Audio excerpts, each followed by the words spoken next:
BMS academy में आपका स्वागत है। डिवीजन और मॉड्यूलस में अंतर समझने के लिए हम इस उदाहरण को समझते हैं।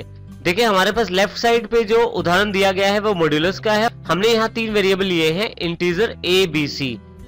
यहाँ हमारे पास ए में 10 स्टोर किया गया है, बी में 2 और सी में ए मॉड्यूलस बी का रिजल्ट स्टोर किया जाना है।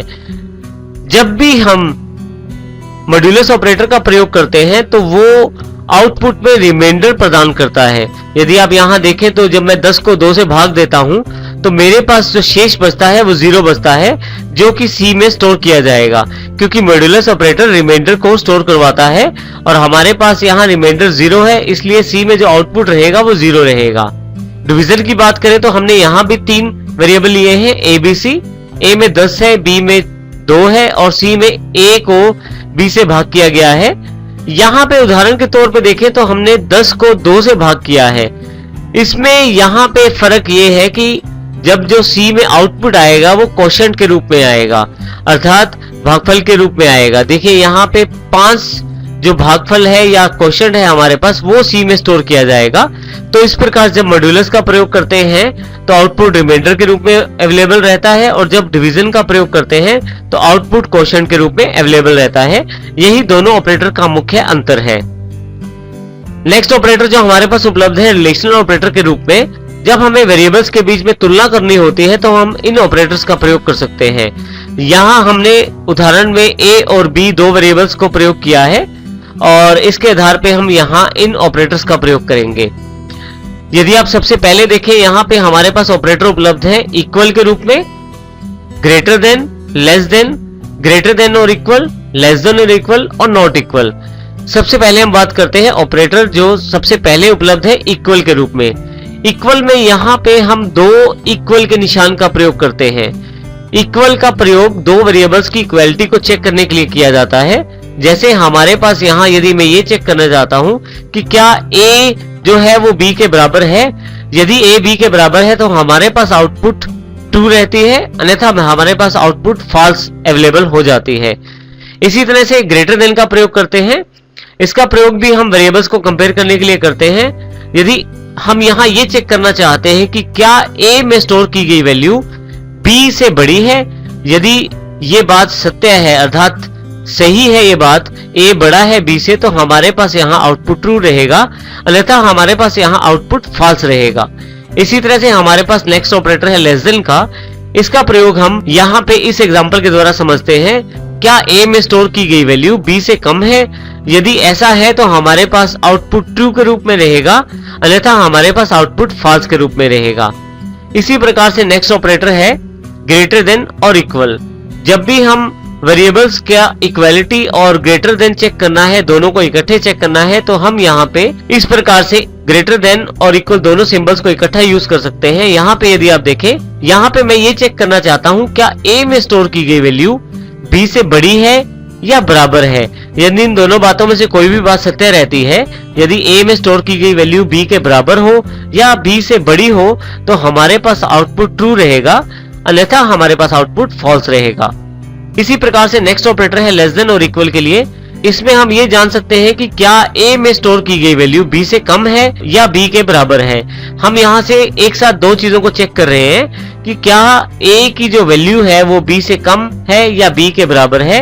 यदि ये वैल्यू b से कम है या बराबर है तो आउटपुट ट्रू के रूप में रहेगा, अन्यथा आउटपुट जो है फॉल्स के रूप में हमारे पास उपलब्ध हो जाएगा। इसी तरह से लास्ट ऑपरेटर जो हमारे पास उपलब्ध है रिलेशनल ऑपरेटर्स में से नॉट इक्वल। लास्ट ऑपरेटर जो उपलब्ध है नॉट इक्वल के रूप में, यहाँ पे ये बिल्कुल इक्वल ऑपरेटर के रिवर्स में काम करता है, कॉम्प्लीमेंट में काम करता है। यहाँ मैं ये चेक करना चाहता हूँ क्या a b के बराबर नहीं है। यदि ऐसा है, a b के बराबर नहीं है, तो आउटपुट ट्रू के रूप में उपलब्ध होगा, और यदि a b के बराबर है तो आउटपुट फॉल्स के रूप में उपलब्ध होगा। यदि आप इस नॉट इक्वल ऑपरेटर को इक्वल ऑपरेटर की आउटपुट से चेक करें तो आप देखेंगे कि बिल्कुल उल्टी आउटपुट है। जो केस वहां ट्रू रहता है यहाँ पे वो फॉल्स हो जाता है, और जो केस वहां फॉल्स रहता है वो यहाँ ट्रू हो जाता है। नेक्स्ट ऑपरेटर हमारे पास लॉजिकल ऑपरेटर्स हैं। यदि आपको एक से अधिक कंडीशनें चेक करनी है एक ही बार में, तो आप इन ऑपरेटर्स का प्रयोग कर सकते हैं। हम आने वाले एग्जांपल्स में इनका अध्ययन करेंगे। अभी हम इनका प्रयोग समझते हैं। देखिए हमारे पास सबसे पहला ऑपरेटर जो यहाँ दिया गया है वो एंड के रूप में। यदि आप यहाँ इसके सिंबल को देखें तो हमने 2 बार एम्परसेंड साइन का प्रयोग किया है।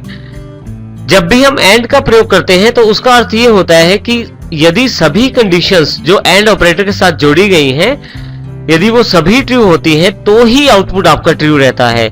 यदि उन सभी कंडीशनों में से जो इस एंड के साथ जोड़ी गई है एक भी कंडीशन फॉल्स या गलत हो जाती है तो उस केस में आउटपुट फॉल्स रहता है। इसका सीधा सा मतलब ये हुआ कि यदि सभी कंडीशनें ट्रू रहती हैं तो आउटपुट ट्रू रहता है, और यदि सभी कंडीशनों में से कोई एक भी कंडीशन फॉल्स आ जाती है तो आउटपुट जो है वो फॉल्स आ जाता है। कंडीशंस को कंपेयर करने के लिए आप इस प्रकार इन ऑपरेटर्स को प्रयोग कर सकते हैं। हम आने वाले एग्जांपल्स में इसका अध्ययन करेंगे। इसी प्रकार से यदि आप यहाँ देखें, सेकंड ऑपरेटर जो हमारे पास उपलब्ध है वो और के रूप में। यहाँ पे देखें हमारे पास इसका सिंबल कुछ इस प्रकार से दिखाया गया है, और इसमें यदि हम ध्यान दें तो सभी कंडीशनें जो और के साथ चेक की जा रही हैं, यदि उनमें से कोई भी एक ट्रू है तो आपके पास आउटपुट ट्रू रहता है, परंतु यदि सभी फॉल्स हैं तो आउटपुट फॉल्स आएगा। इसका सीधा अर्थ ये है कि सभी कंडीशनें जो और के साथ कनेक्टेड हैं वो सभी में से कोई भी एक ट्रू होती है तो आउटपुट ट्रू आ जाता है। यदि जब सभी फॉल्स हो जाएंगी तो आउटपुट आपके पास फॉल्स रहेगा। लास्ट ऑपरेटर हमारे पास लॉजिकल ऑपरेटर में से है नोट। नोट जो है हमारे पास रिवर्स या कॉम्प्लीमेंट आउटपुट प्रदान करता है। नोट ए यदि हम लगा देते हैं तो ए में जो वैल्यू स्टोर है उसको छोड़ के बाकी सभी वैल्यूज को ट्रू माना जाएगा। तो इस प्रकार हम लॉजिकल ऑपरेटर का प्रयोग कर सकते हैं। नेक्स्ट ऑपरेटर जो हमारे पास उपलब्ध है असाइनमेंट ऑपरेटर्स के रूप में। जब भी हमें एक वेरिएबल की वैल्यू या एक स्टेटमेंट की वैल्यू दूसरे वेरिएबल में या दूसरी स्टेटमेंट में ट्रांसफर करनी है तो उस समय हम असाइनमेंट ऑपरेटर का प्रयोग कर सकते हैं। असाइनमेंट ऑपरेटर में ध्यान रखने वाली बात यह है कि हम इसमें इक्वल का साथ में प्रयोग करते हैं। यदि आप यहाँ ध्यान से देखें तो यहाँ पे जो इक्वल का सिंबल है वो एक बार प्रयोग किया गया है, जबकि इक्वालिटी चेक करने के लिए इक्वल ऑपरेटर में इसका सिंबल 2 बार प्रयोग किया था।